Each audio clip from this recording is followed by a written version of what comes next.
بسم اللہ الرحمن الرحیم۔ اللہم صلی علی سیدنا مولانا محمد وبارک وسلم وصلی علیہ۔ مثالی معاشرت کا یادگار واقعہ۔ ایک مرتبہ آپ صلی اللہ علیہ وآلہ وسلم اپنے گھر تشریف لائے۔ اس وقت سیدنا حضرت عائشہ صدیقہ رضی اللہ تعالی عنہا پیالے میں پانی پی رہی تھی۔ آپ صلی اللہ علیہ وآلہ وسلم نے دور سے فرمایا، حمیرہ، میرے لیے بھی کچھ پانی بچا دینا۔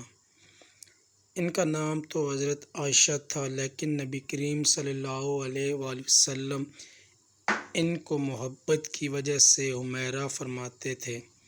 اس حدیث مبارکہ سے پتہ چلتا ہے کہ ہر خاوند کو چاہیے کہ وہ اپنی بیوی کا محبت میں کوئی ایسا نام رکھے جو اس سے بھی پسند ہو اور اس سے بھی پسند ہو۔ ایسا نام محبت کی علامت ہوتا ہے، اور جب اس نام سے بندہ اپنی بیوی کو پکارتا ہے تو بیوی قرب محسوس کرتی ہے۔ یہ سنت ہے۔ نبی کریم صلی اللہ علیہ وآلہ وسلم نے جب فرمایا کہ حمیرہ، میرے لیے بھی کچھ پانی بچا دینا، تو سیدنا عائشہ صدیقہ رضی اللہ تعالی عنہا نے کچھ پانی پیا اور کچھ پانی بچا دیا۔ نبی کریم صلی اللہ علیہ وآلہ وسلم ان کے پاس تشریف لے گئے اور انہوں نے پیالہ حاضر خدمت کر دیا۔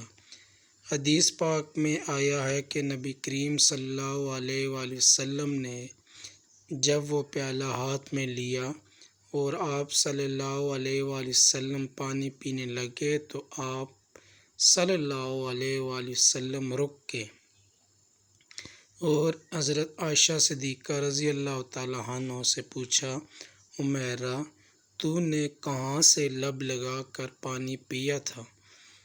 کس جگہ سے منہ لگا کر پانی پیا تھا؟ انہوں نے نشاندہی کی کہ میں نے یہاں سے پانی پیا تھا۔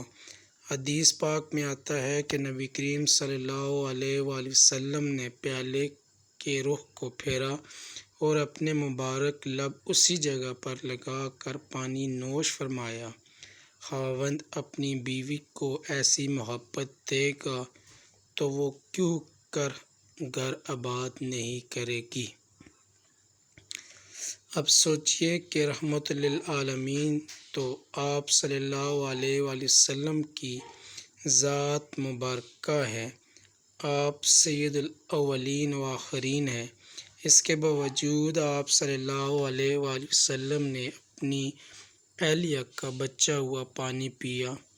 ہونا تو یہ چاہیے تھا کہ آپ صلی اللہ علیہ وآلہ وسلم کا بچا ہوا پانی وہ پیتی، مگر یہ سب کچھ محبت سے تھا۔